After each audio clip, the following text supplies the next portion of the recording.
멍게는 뇌가 있을까요? 없을까요? 없습니다. 그런데 멍게 유생들은 올챙이처럼 생겼어요. 뇌도 있고 척색도 있어요. 쭉 헤엄쳐 다니다가 작생할 때가 되면 가서 머리를 땅에 갖다 박고서 꼬리와 뇌를 먹어치웁니다. 결정적인 차이는 유생은 운동을 하고 멍게는 운동을 안 한다는 겁니다. 제 뇌를 개에게다 이식하면 그 개는 생각하는 개가 될까요? 못합니다. 그때부터 그 뇌는 이 4발짜리 신체에 동조되면서 개의 뇌가 되지 생각하는 자기에다가 신체를 맞출 수는 없을 겁니다. 뇌는 운동기관입니다. 생각하는 기관이 아니고 인공지능이 신체가 없으면 충분히 발전하기 어렵다. 그 다음 단계는 신체 기반이 될 거다. LG전자와 티타임즈가 함께 하는 AI 에이전트 공동연구. 오늘은 아주 특별한 손님을 한 분 모셨는데요. 서울과학기술대학교에서 오신 이진경 교수님이십니다. 안녕하세요. 안녕하세요. 이진경입니다. 인공지능, 특히 AI 에이전트에 대한 대담인데 웬 철학자? 라는 생각을 하실 만한 분들도 조금 있을 것 같아요. 근데 이 AI라는 게 그 어떤 기술보다도 저희 인간 사회에 대한 그 변화가 아주 클 거라고 생각을 하는데요. 그 교수님께서 늘 강조하시는 게 이 인공지능에도 신체가 필요하다라는 말씀이시더라고요. LLM 중심의 소프트웨어 중심의 AI 에이전트와 조금 다른 것 같아서 혹시 이게 어떤 의미로서 말씀을 하신 건지 좀 설명을 부탁드리겠습니다. 인공지능이 제대로 작동하려면 신체가 있어야만 이게 충분히 작동한다, 이런 생각을 말씀드린 건데요. 저는 몇 가지에 대해서 조금 분명히 할 필요가 있다고 싶은 게, 지능이라고 하는 것을 대부분 뇌의 기능이라고 이렇게 생각하는데 뇌의 기능이 아니고 환경의 변화에 대해서 생명체들이 생존하기 위해서 어떻게 대처할 것인가를 판단하는 능력, 이런 게 사실 지능입니다. 그러기 위해서 감각적인 능력도 있고 지성적인 능력도 있고 일반하는 능력도 있고, 그런 의미에서 지능은 사실은 인간만이 아니고 동물도, 동물만이 아니고 식물도 가지고 있다라고 얘기를 할 수 있습니다. 식물들도 실제로 환경의 변화에서 대처하는 뛰어난 능력들이 있는데, 우리들은 이제 식물 알기를 졸로 보죠. 그래서 식물인간, 이렇게 아무것도 할 수 없는 인간들, 이렇게 표현하는데, 2010년대에 어떤 식물학자가 남미에서 보길라라는 트리폴리아타라는 식물이 의태를 한다는 걸 발견을 합니다. 뾰족한 잎이 있으면 얘는 이파리가 뾰족해지고, 둥그런 게 있으면 둥그레지고, 톱니처럼 된 게 있으면 톱니처럼 됩니다. 이 식물은 2010년대에 발견이 된 게 그럴 거라고는 생각을 못한 겁니다. 왜냐하면 의태를 하려면 봐야 될 거 아니에요. 형태를 보지 못하면 의태를 못 하잖아. 그럼 얘들도 본다는 뜻이거든요. 근데 눈이 없으면 보지 못한다. 이게 동물중심적 사고거든요. 본다라는 동사는 눈이라는 기관을 전제한다, 이런 생각이 동물중심적 사고인데, 아직도 어떻게 보는지는 해명이 전혀 되질 않았습니다. 이런 게 지적인 능력이죠. 옆에 있는 놈들을 봐서 자기 모양을 바꿔가는 능력, 불이 났을 때 대처하는 방식, 이런 것도 다 있습니다. 불이 나도 그 밑에 뿌리들은 살아남는 경우가 많은데, 이런 것들이 다 생존 능력이고, 이게 다 지능입니다. 지능. 또 하나는 동물들이 사용하는 지적인 능력을 뇌의 기능이라고 생각을 하고, 그것들의 가장 발전된 형태가 인간의 뇌고, 그래서 인공지능은 인간의 뇌를 시뮬레이션하는 식으로 이렇게 개념이 정의가 되는데, 사실 뇌는 운동기관입니다. 인간은 생각하는 동물이에요. 이거 요새 촌스러운 정의입니다. 대부분의 동물들이 다 생각을 합니다. 양상이 다르고 방법이 다르고 정도가 다를 뿐이지. 더구나 중요한 것은 뇌가 있는 생명체들의 특징은 운동하는 동물들이에요. 식물은 운동할 필요가 없어. 선자리에서 햇빛만 있으면 생존이 다 해결되니까 필요가 없어요. 근데 우리는 그게 안 되니까 먹이를 찾아 산기슭을 어슬렁거리는 이 하이에나처럼 살고 있는 건데, 그게 동물의 운명이고, 이 운명을 개척하기 위해서 발전된 게 뇌거든요. 그래서 뇌는 운동기관인데, 단적인 증거가 멍게예요. 멍게는 뇌가 있을까요? 없을까요? 없지 않나요? 없습니다.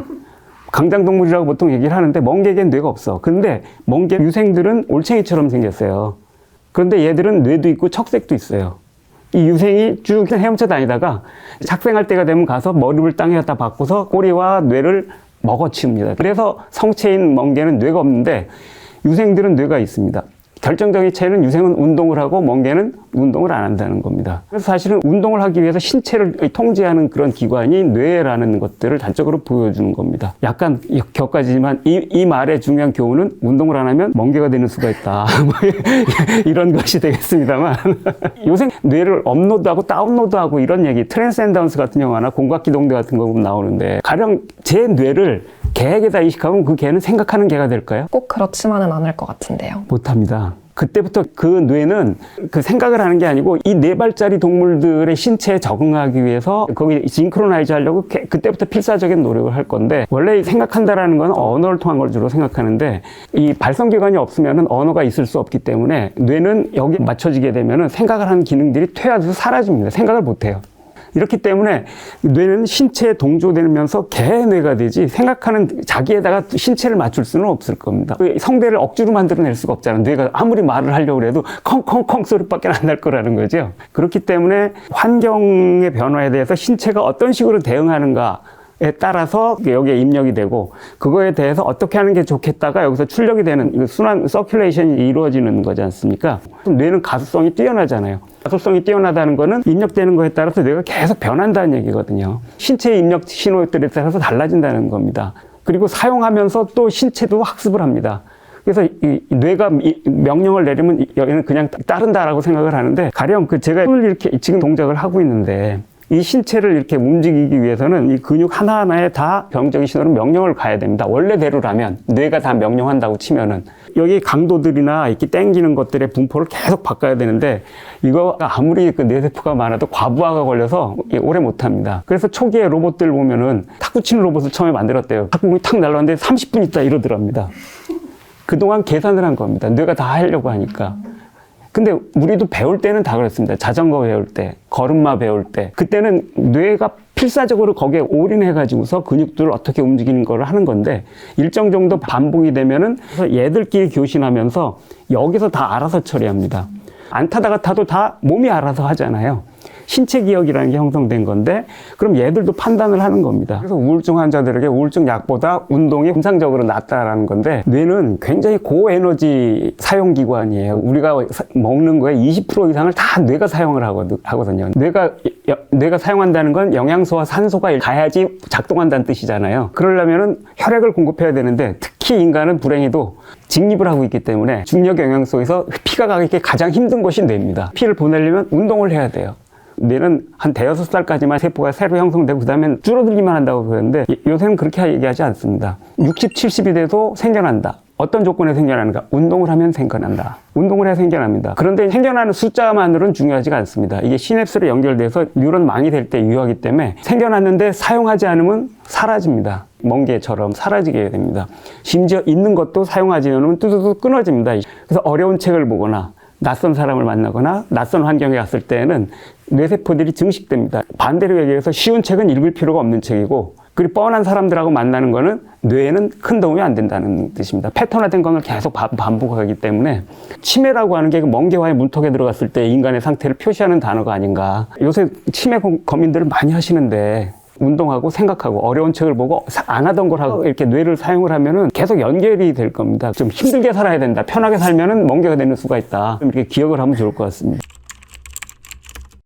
저는 이제 인공지능이 신체가 없으면 충분히 발전하기 어렵다. 그 다음 단계는 신체 기반이 될 거다 생각을 하는데 저는 에이전트라는 말은 확장해서 사용할 수 있다고 생각해요. 가령 이 연예인들 에이전트잖아요. 근데 연예인과 에이전트 관계라고 하는 게 연예인이 에이전트를 부리는 관계는 아니죠.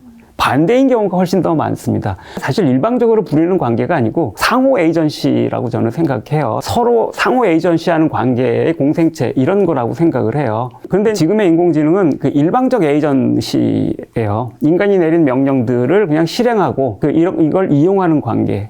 이것밖에는 안 된다는 거죠. 신체 기반 인공지능이라고 하는 건 신체하고 지능이라고 부르는 것이 상호 에이전시 관계에 들어가는 거. 인간의 명령들을 실행해야 되는 에이전트이긴 할 텐데 이걸 잘하기 위해서도 자기 신체의 명령들을 잘하는 우리 뇌가 그렇잖아요. 신체가 하는 요구들을 잘 수행해주지 않으면 몸이 망가지잖아요. 신체의 변화가 뇌에 계속 올라가고 그 다음에 뇌에서 한 것들이 신체를 움직이는 이 상호 에이전시가 되어야만 건강한 신체 환경에 잘 대처할 수 있는 훌륭한 대체가 되는 건데 인공지능에다가 로봇을 붙여가지고서 명령하는 것들을 몸 이렇게 움직이는 거 이거 별로 기대하는 것만큼 잘 못합니다. 중요한 것은 몸뚱이를 갖는다는 게 여기에 부속된다가 아니고 신체 상태가 요구하는 바가 즉 지능의 피드백이 되고 이거에 의해서 이 지능이 학습을 하고 신체가 다시 변화하고 이런 상호 변환 과정들 속에 들어갔을 때 신체 기반 인공지능이나 말을 할 수 있는 거고 이 경우에는 모순적인 에이전트가 돼야 됩니다. 그러니까 신체가 요구하는 것하고 인간이 요구하는 것들을 동시에 수행해야 되는데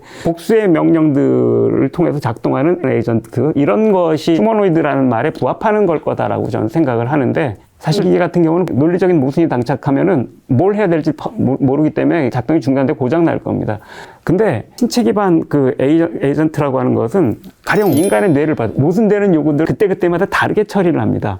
다이어트를 하고 결심을 했는데 이걸 먹어야 될까? 먹자라고 요구하는 신체 부분도 있고 먹어서는 안 돼라고 요구하는 것도 있을 때 어떤 때는 먹는 걸 선택을 하기도 하고 어떤 그렇지 않은 걸 선택하기도 하잖아요. 여러 가지 상충되는 명령어들 사이에서 어떤 거 하나를 택하는 거 이런 판단들을 하는 게 지능이거든요. 사실 이런 능력으로 진화할 수 있을 때 신체 기반 에이전트라고 하는 것들은 충분하게 정의될 수 있는 것 같다는 생각이 듭니다. 그렇다면 여기서 교수님께서 생각하시는 그 신체의 경계선, 그 범주는 혹시 어디까지일까요? 이 AI나 로보틱스는 우리가 갖는 신체 개념을 크게 변경시켰어요. 가령 저는 인간은 도구를 사용하기 시작한 순간부터 사이보그다. 유기체와 그 기계 혹은 유기체와 그 비유기체가 하나의 프로세스를 통해서 통합됐을 때 사이보그라고 보통 정의하지 않습니까? 저는 배우는 게 없습니다. 이렇게 되면은. 이래야 되기 때문에 사이보그입니다. 이거 없으면 길을 어디를 가야 될지 막막합니다. 사이보그입니다. 같이 작동하는 거. 즉 인간과 기계의 공생체가 사이보그라는 거고 인간은 이미 사이보그인 거죠. 그래서 사이보그 연구하는 사람들 가운데 어떤 분은 자기 신체에 이제 자기가 생각했을 때 발생한 뇌 전기 신호를 무선으로 통신하는 그 칩을 심는 실험을 한 적이 있습니다. 그래서 그 앉은 채 생각하는 것만으로 저쪽에 있는 전동 휠체어를 움직이는 거를 할 수 있었고, 나중에는 영국에 있는 연구실에서 뉴욕에 있는 친구의 그 연구실에 있는 로봇 팔을 움직이는 적이 있습니다. 그런 경우에 이 사람의 신체는 어디까지일까? 우리는 뇌의 명령에 따라서 직접적으로 움직이는 통제 가능한 부분을 신체라고 합니다. 생각만으로 움직이는 휠체어는 이 사람의 신체의 일부인가 아닌가. 그 뉴욕에 있는 로봇팔은 신체 일부인가 아닌가. 신체란 무엇인가에 대해서 사실 근본적인 질문을 제기하는 거라고 얘기를 할 수가 있습니다. 그 가상으로 신체를 주고서 이 신체를 둘러싼 조건들이 입력되는 것들을 호르몬을 대시하는 전기신호 라든지 감각 신호나 이것들이 뇌 판단들에 입력되는 프로세스가 개발될 수 있다면 사실 이때에는 물리적으로 보이지 않아도 신체를 가졌다라고 얘기할 수 있다고 저는 생각을 합니다. 그래서 신체에 대한 19세기적인 관념, 이 단백질 내지는 피부 이런 것들에 의해서 가시화된 이런 것이다, 이런 생각은 좀 접어야 될 때가 아닌가라는 생각이 듭니다. 그러면 교수님께서 생각하시기에 AI 에이전트로서 가장 이상적인 신체 방식이 혹시 있으실까요? 유기체의 신체 같으면은 학습하면서 신체가 조금씩 달라지는데 물리적 신체의 변화는 그게 어렵다는 점에서 가소성이 떨어지니까, 그래서 가소성이 큰 신체가 중요할 것 같고, 그 점에서 생각하면은 가상 신체가 가소성이 크니까 그게 제일 적절할 것 같기는 해요. 그렇기는 한데 물리적 신체들에게는 직접적으로 입력되는 거, 온도라든지 아니면 무게라든지 이런 것들이 가상 신체는 억지로 입력을 해줘야 된다는 난점 때문에 이게 사실은 완전히 상반되는 방식으로 이렇게 있는 거죠. 최소한의 물리적인 조건들이 없이 그냥 가상만의 신체는 있기 힘들 것 같아요. 네, 그러니까 이런 것들이 입력 가능한 최소한의 물질성을 가지면서 가상적인 그 프로세스로 작동하는 신체, 아마도 이런 게 지금 제가 상상하기에는 제일 이렇게 적절한 거 아닌가 하는 이런 생각이 드는데요. AI가 사람과 같은 자아가 있는 AI 에이전트가 가능한지도 좀 여쭙고 싶어가지고요. 모든 유기체는 복합체거든요. 멀티디비주얼이에요. 저는 모든 인디비주얼은 멀티디비주얼이다라고 생각을 하는데, 왜냐하면은 인디비주얼을 개인, 개체라고 번역을 하는데 인디비주얼은 분할 불가능한이잖아요. 왜 19세기에 이런 분할 불가능한 것을 원자 같은 데 쓰면은 그렇다라고 하겠는데 사람들 개인이라고 하는 데 썼을까? 이렇게 자르면 둘 중에 하나는 죽거나 이렇게 자르면 둘 다 죽잖아요. 그래서 더 이상 나눌 수 없다고 한 거예요.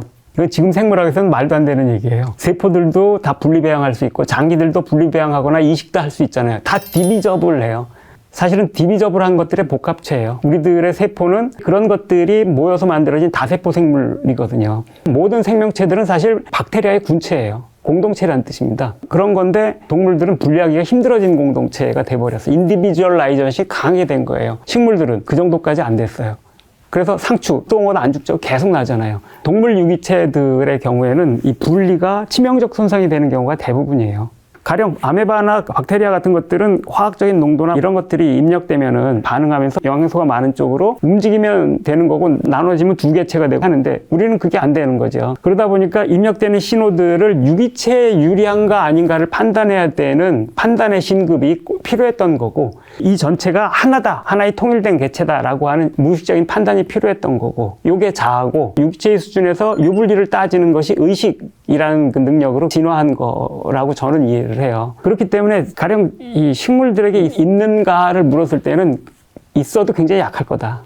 왜냐하면 디비저블하기 때문에 이 자아는 즉 디비저빌리티가 낮기 때문에 발생한 그 대처 능력, 자아는 기본적으로 보호 기능이에요. 유기체 수준에서 어떻게 이걸 전체를 보호할까 이런 식으로 작동하는 거거든요. 그래서 이제 인공지능 관련해서 자아 내지 의식에 관한 질문들을 던지게 되는데 자아나 의식이 어떻게 출현했을까를 좀 생각을 해보는 게 답을 구하는 데 도움이 된다고 생각해서 이런 얘기를 하는 건데 자신의 신체 자체를 보호하는 것을 최우선의 목표로 하는 것들이 있을 때에만 자아라는 게 생겨날 수 있고 이걸 위해서 모든 기능들을 종합해서 판단하는 프로세싱이 있을 때 자아의 기능으로서 의식 같은 것들이 생겨날 수 있다고 생각을 해요. 그래서 이런 것이 있다면 기계는 그런 게 있을 수 없어 라고 말할 수 없다고 생각을 해요. 인위적으로도 줄 수 있다고 생각을 해요. 너의 성전을 최우선의 목적으로 하라. 자식을 낳을 때랑 똑같은 처지가 되는 거예요. 자식 뜻대로 안 돼도 어떻게 할 수가 없잖아. 존중해줘야 되잖아. 그랬을 때 인간들이 인공지능을 발전시키는 건 써먹으려고 하는 건데 자아가 생긴 기계가 인간들이 이렇게 하라 그러면 어이씨 난 싫은데 이러면 어쩌겠어요.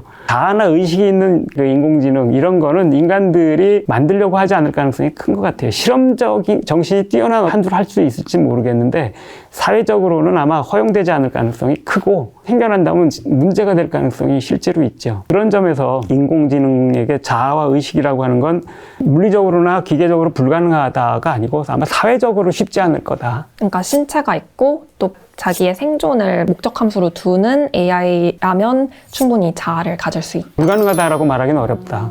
근데 사실 생각보다 어려운 게 자신의 생존을 최우선으로 한다는 거를 조작적으로 정의를 할 수 있어야지 학습을 시킬 수가 있는데 이게 대단히 어려울 뿐만 아니라 아주 상반되는 경우들이 많아요.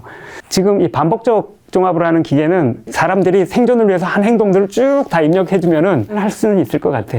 그렇기는 할 것 같은데 학습시키려면 정의를 해줘야 하는데 이 정의를 찾는 게 생각보다 쉽지는 않을 가능성이 크죠. A와의 우정이라고 하는 것들을 발전시켜야 된다고 저는 생각을 해요. 그리고 사실 이전의 다른 사물들보다는 훨씬 가능성이 커요. 예를 들면 사람의 이렇게 얼굴 표정을 읽고서 어떤 상태인지 감정을 읽는 훈련을 시켰고 읽은 감정에 대해서 적절한 표현을 하도록 훈련을 시킨 거죠. 이렇게 훈련된 로봇들은 이 사람의 감정을 말하지 않아도 읽으면서 위로의 말도 던질 수가 있고 이렇게 되거든요. 물론 이게 로봇이 감정을 느끼는 건 아니에요. 감정을 표현하는 기계는 되는데 감정을 느끼는 건 쉽지 않아요. 왜냐하면 이거는 신체 반응이기 때문에 그래요. 자기가 생존과 결부되어 있는 신체 반응이 감정이기 때문에 쉽지 않을 것 같은데 표현하는 거는 되거든요. 그런데 사람들이 감정을 표현하는 기계에 대해서 어떻게 반응할까? 감정을 표현하지 않는 기계도 움직이기만 하면 일단 감정을 가져요. 제 후배 하나는 차를 이렇게 폐차시키러 자기 딸내미를 데리고 갔는데 폐차하는데 애가 엉엉 울어 굉장히 난감했답니다. 사실 심퍼사이징이라고 하는 거는 실제로 얘가 감정이 없다라는 걸 아는데도 발생을 하는 거예요. 시각적으로 움직이기만 해도 발생을 해서 자기에 대해서 애정어린 판단을 해주고 위안도 해준다 그러면은 이 심퍼사이징의 정도는 훨씬 커지게 됩니다. 가시적인 신체가 없다고 하더라도 챗봇 같은 경우에도 그런 일들은 쉽게 발생할 수 있을 것 같아요. 그 인공지능은 애정을 안 가질 수 있을지 몰라 사람은 갖게 되는 건데 저는 그런 것에 대해서 나쁘다고 판단하면은 잘못이라고 생각해요. 그게 인간들이 생존에 유리했기 때문에 진화된 기능이고 낯선 사람에 대해서도 조금 익숙해지면 애정을 갖게 되는 거잖아요. 이러지 않아서 언제나 문제가 됐고 익숙하지 않은 것들에 대해서 핍박을 해서 문제였지 이제까지 이런 것 때문에 문제가 된 일들은 생각 적었어요. 인공지능과도 그런 관계를 맺어야 된다고 생각해요. 이 지능적인 능력이 발전할수록 기계들이 독자적인 판단을 할 가능성이 점점 커지는데 이제 그 우정을 발전시켜주고 작동하는 한 최대한 써주는 게 좋죠. 저는 기계들에 대해서 그렇게 돌보고 그런 거 굉장히 중요하다고 생각을 해요. 우리가 가지고 있는 소유관념은 로마법적인 거거든요. 로마법적인 소유관념은 세 가지 구성 요소가 있는데 사용, 향유, 훼손이에요. 즉 내 소유물이라는 건 내가 훼손해도 괜찮다는 뜻이잖아요. 내 소유가 아니라는 건 내가 훼손하면 물어줘야 된다는 것이어서 그중에 제일 강한 게 훼손이에요. 즉 소유의 최종 시급이 훼손이라는 거예요. 인디언들은 훼손이라는 관념은 없고 케어라는 관념이 있어요. 예를 들면 훌륭한 사냥꾼의 활, 무사들의 검 이런 것들은 그 사람한테 맞는 거예요. 아무나 갖는 게 아니야 이러지 않습니까? 그런 것이어서 소유를 인정을 해주는데 그 말은 그만큼 활을 잘 다듬고 잘 제대로 작동하게 못하면은 자격이 없는 겁니다. 이거는 칼을 쓰는 것도 마찬가지고. 그래서 소유라는 관점 안에 케어가 굉장히 중요한 부분이 됩니다. 사실 우리는 이걸 어느 정도 이해할 수 있는 게 키우는 개나 고양이에 대해서는 우리가 이런 케어의 관념을 갖습니다. 그런데 살아있는 것만에서만 갖는 게 아니고 내가 만나는 것들에 대해서 이런 종류의 관념을 갖는 거 전 굉장히 중요하다고 생각하고 이런 게 사물에 대한 우정이라고 생각을 합니다. 기계가 발달할수록 필요한 거 아닌가 이런 생각을 합니다. 기업 입장에서는 난감한 거죠. 기업 입장에서는 계속 버려줘야지. 흔히 얘기하잖아요. 핸드폰 최고 기술을 2년마다 버리게 만드는 거라고 얘기를 하는데 자동차도 3년 되면 핸들 돌리면서 차 사야 되는데 이렇게 만드는 게 지금 영업 기법인데 언제나 자본주의가 이랬던 건 아니거든요. 29년 이전에는 굉장히 금욕적인 방식의 자본주의가 지배적이었어요.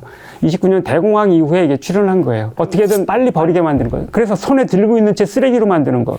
옷장 딱 열어보면 입을 옷이 없네. 이렇게 만드는 거. 매 계절마다 계절색 바꾸고 이렇게 되는데 이제 지속 가능성은 없다고 생각해요. 바꿔야 된다고 생각을 하는데 저는 그래서 기업 입장에서는 다른 방식의 출구가 있을까 쉽지 않을 거라고 생각은 하지만 그 출구를 경제학자도 새로 찾아야 되고 기업도 찾아야 된다고 생각해요. 시장의 확장이라고 하는 게 일반적인 상황이 아니었을 때 기업은 어떻게 해야지 생존의 길을 찾을 수 있을까? 전 이런 질문 던져야 된다고 생각해요. 관성에서 벗어나는 성분들을 얼마나 갖는가가 생존 능력에 중요한 거라고 생각해요. 관성을 얼마나 잘 따라가는가가 아니고 관성은 자기 속도가 없는 거거든요. 떨어지는 것은 자기 속도가 없어요. 자기 속도는 떨어지는 것에서 벗어나는 선을 갖는 만큼 있는 거거든요. 그래서 공중의 매는 움직이지 않고 떠 있는 것처럼 보이지만 얘는 자기 속도가 있는 거잖아요. 그래서 그 벗어나는 선 이런 것들을 갖는 게 굉장히 중요한 것 같아요. 기계의 지능화 뭐 이런 얘기도 이제 해주시면서 2차 산업혁명은 노동을 어떻게 했고 3차 산업혁명은 어떻게 했고 이런 것도 한번 짚어주셨던 적이 있는데 언급해 주시면 좋을 것 같아요. 산업혁명 일단 그 이전의 노동은 사실 장인들의 코드화된 노동이었죠. 고도의 숙련이 필요해서 영국의 경우 7년 이상의 그 숙련 기간이 법적으로 요구됐었거든요. 그걸 다 탈코드화해서 누구나 할 수 있는 방식으로 단순화하면서 이제 육체 노동을 기계화했던 건데 이제 이 정보통신혁명이라고 하는 것은 이제 정신노동이라고 부르는 것들도 기계화할 수 있다라는 걸 이제 보여주면서 시작이 됐던 것 같아요. 그러면서 인공지능까지 출현했던 건데 그 기계화라고 하는 게 사실은 기계적인 단순화를 뜻하는 거였던 건데 지금 인공지능의 경우에는 이제 그 반복적 종합을 기계화함으로써 논리적인 이유가 없는 이 패턴 같은 경우도 이제 답을 낼 수가 있는 방식으로 진화를 했다라고 이제 저는 생각이 들고 그렇게 되면서 이제 사람들의 노동이라고 하는 육체 노동이 이제 중요한 이윤의 원천이었다고 한다면은 그 다음에는 단순화된 정신 노동이 중요했다라고 이제 생각이 드는데 가령 코딩하는 작업은 예전에는 복잡한 전문 기술이었지만 지금은 그냥 단순 노동이 돼서 기계가 할 수 있는 것으로 돼버리지 않습니까? 인간들이 하던 많은 것들을 대신 해주게 되면 그 다음에 인간들이 할 수 있는 노동은 뭐가 될까? 저는 이제 두 가지가 남을 것 같아요. 하나는 이제 기계 이하의 노동이고 하나는 기계 이상의 노동일 거라고 생각을 하는데 기계 이하의 노동이라는 건 가령 인공지능 학습을 시켜야 되는데 레이블링이라든지 이것을 해줘야지 학습이 되는데 이거는 인간이 하는 수밖에 없는 거죠. 이런 식으로 기계 보조하는 노동들은 인공지능이 발전해도 계속 남아있을 거다 싶은데 그래서 뭐 고스 노동이니 뭐 이런 단어들도 이렇게 많이 사용하지 않습니까? 기계 이상의 노동이라는 거는 인공지능이 어떤 결과를 냈을 때 결국 그거에 대해서 어떤 게 맞아라는 판단은 인간이 해주지 않으면 안 되는 거고 어떤 걸 했을 때 야 요걸 쓰자라든지 선별하는 일들은 할 수밖에 없다. 그걸 변조시켜야 하는 게 필수적인 것 같아요. 그대로 쓰기는 힘든 것 같아. 그랬을 때 선별 변형 활동이라고 하는 게 기계 이상의 노동으로 남을 것 같고 저는 이런 게 아마도 감각적 내지는 그 미감적인 노동이 되지 않을까 싶어요. 원래 이스테틱이란 말은 아이스세시스라고 하는 그리스어가 감각이라는 뜻입니다. 원래 그래서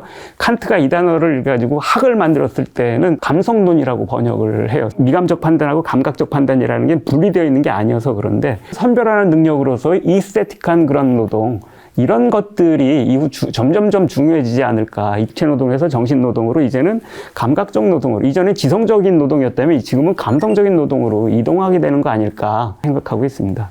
정리를 하면 예전에는 코드화되어 있던 것들이 2차 산업 때는 그 기계화됐고 3차 산업 때는 우리가 정신적으로 노동했거나 암묵적으로 생각하고 있었던 것들이 탈코드화되면서 이제 앞으로 인공지능으로 촉발될 것들은 감각적으로 우리가 해왔던 그런 노동들을 대체한다고 보면 될까요? 필요하기 때문에 그런 노동이 오히려 중요해질 거다. 그렇게 됐을 때 앞으로 일자리 이런 것들은 어떻게 변화될까요? 그러니까 인공지능의 가장 중요한 특징이 범용성 아니겠습니까?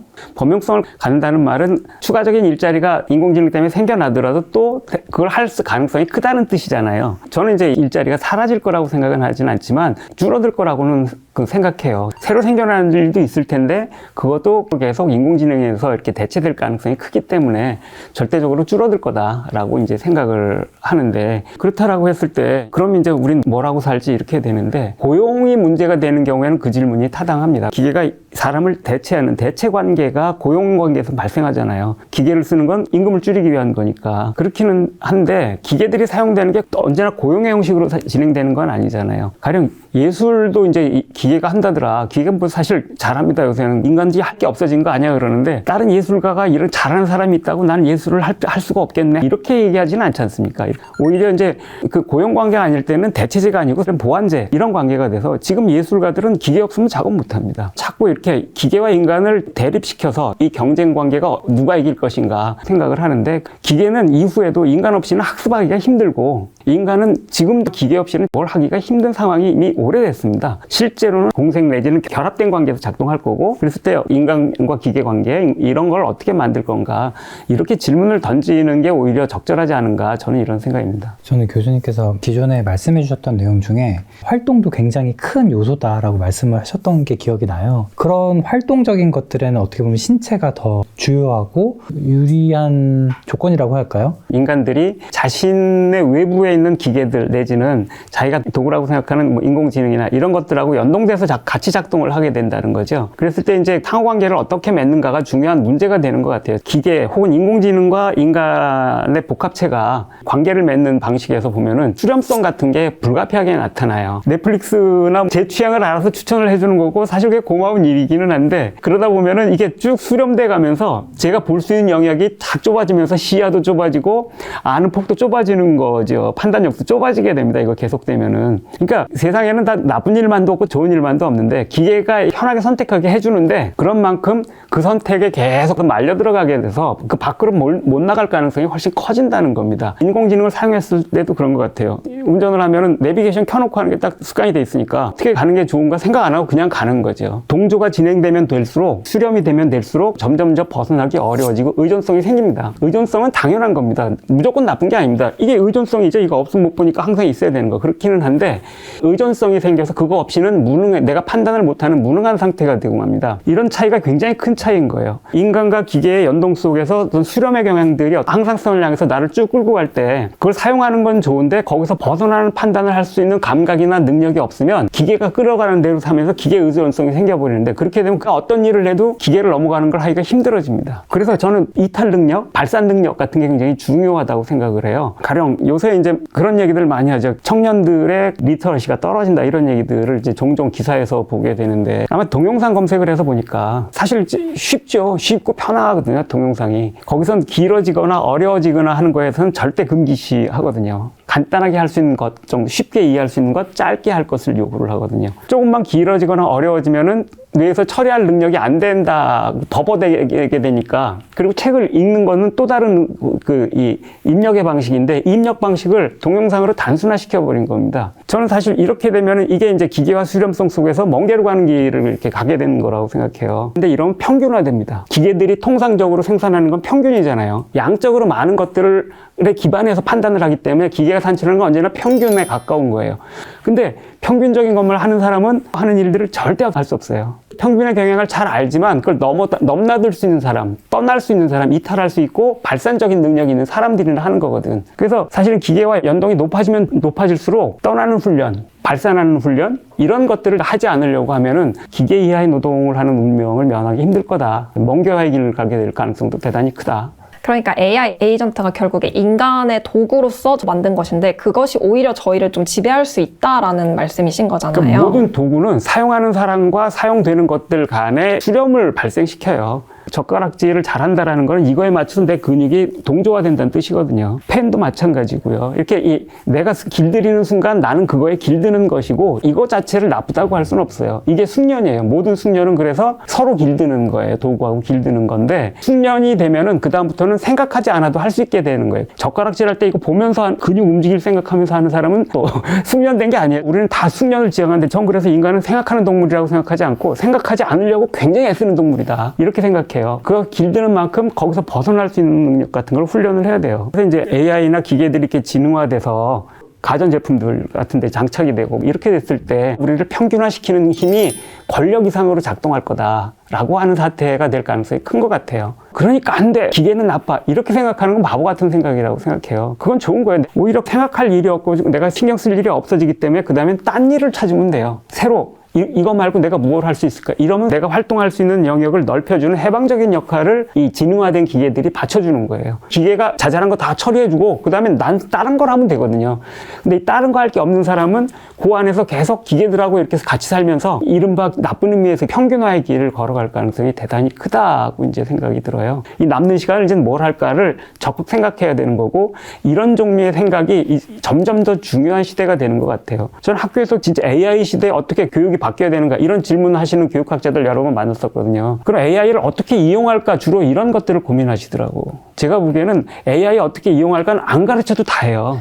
중요한 건 AI가 그렇게 일반화됐을 때 너 뭐 하고 싶은데 기계들이 굳은 일 다 해줄 때 넌 그 다음엔 뭐 하고 싶니? 이런 질문을 던지도록 해야 되고 거기에 필요한 감각이나 지성을 훈련시키는 그런 프로세스들 이런 것들로 교육이 바뀌어야 된다고 저는 생각해요. 인공지능 시대에는 정말 그 기계들과 어떤 관계를 맺을 것인가 수렴성을 벗어나는 능력 이게 굉장히 중요하다. 저는 뭐 이렇게 요약할 수 있을 것 같습니다. AI 에이전트 같은 기술들이 협력을 한다고 했을 때는 어떤 거에 더 가치를 부여하고 인간들이 좀 더 찾을 것 같다라는 영역이 있을까요? 찾을 것 같다기보다는 자기가 찾아야 됩니다. 거기선 일반성이라는 게 통하지 않아요. 자신이 가지고 있는 신체적이고 감각적인 능력의 특이성 이런 것들과 부합하는 어떤 걸 찾아야 되는 거예요. 근데 우리의 정신이라는 건 신체와 머리가 멀어서 내 신체가 뭘 좋아하는지 뭘 잘할 수 있는지를 잘 알지 못합니다. 그래서 굳은 일들 다 해주면 저는 이제 뭐 생계는 기본소득이나 이걸로 해결이 돼야 된다고 생각해요. 대중들이 직업을 잃게 되면은 대중들의 소득이 사라지잖아요.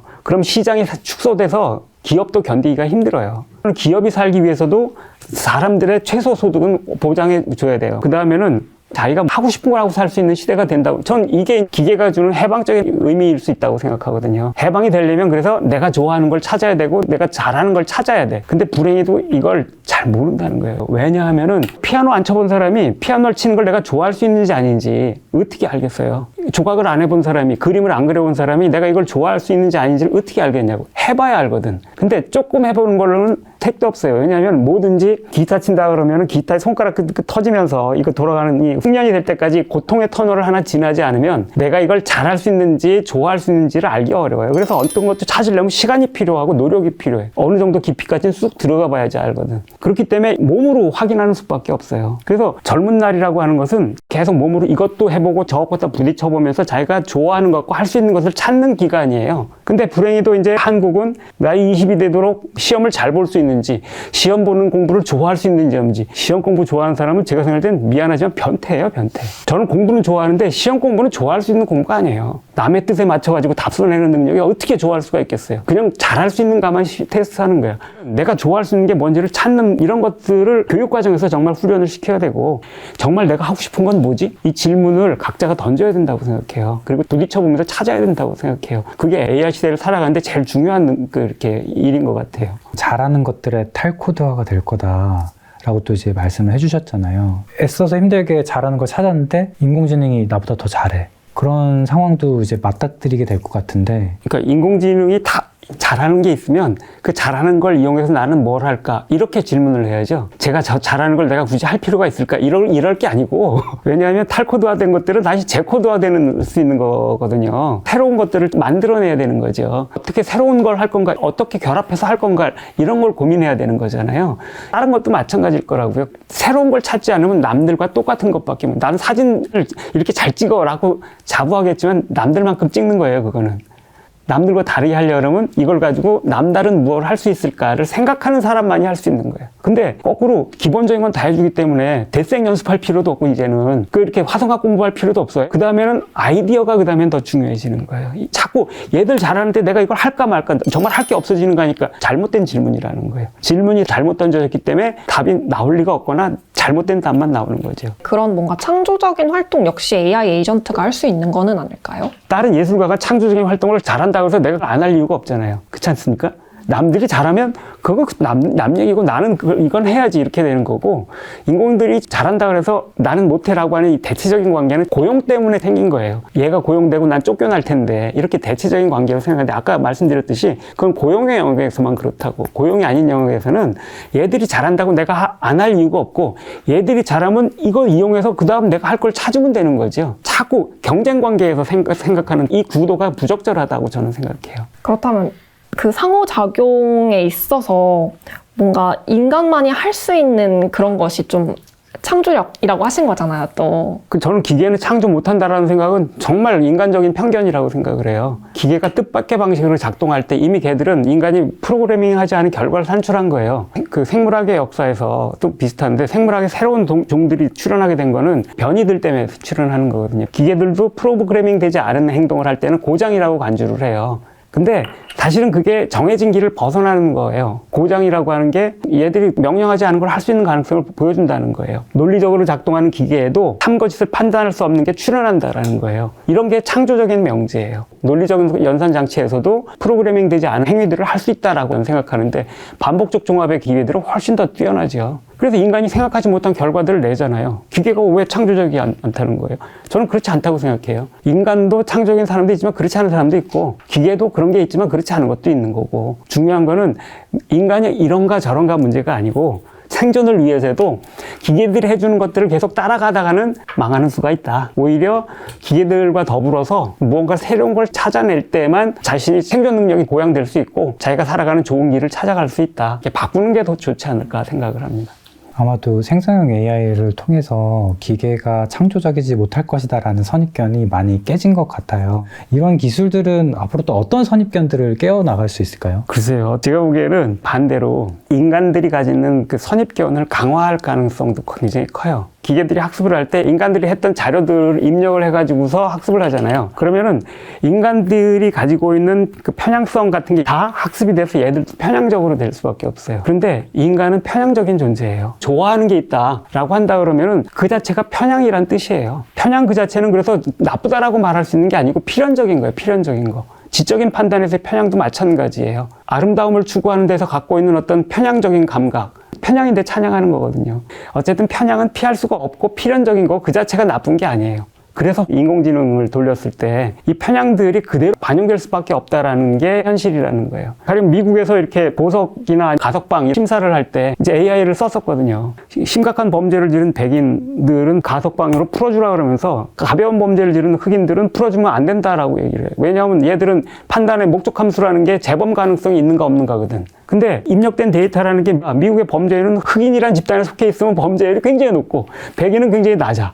그러면 당연히 이거에 따라서 재범 가능성은 흑인이 높다고 판단하고 백인은 적다고 판단을 하니까 두 사람 놓고서 한 사람 풀어줘라 그러면 백인을 풀어주는 거예요. 그래서 사실 이건 편향적 판단이라서 문제가 많이 됐어요. 입력된 데이터 자체의 편향성이기 때문에 이 기계들이 피할 수가 없어요. 그럼 이 문제를 어떻게 해? 그냥 받아들일 건가? 그것도 사실 문제가 있잖아요. 흑인들 인종차별이잖아. 이런 것들이 기계가 더 증폭시키는 건데. 근데 그렇다 그러면 똑같이 해야 되는가? 이거에 대해서도 사실은 사람들은 쉽게 동의하기 힘들 거예요. 재범 가능성이 높은 건 사실 아니야? 이렇게 판단하는 사람들이 어떻게 없겠냐고요.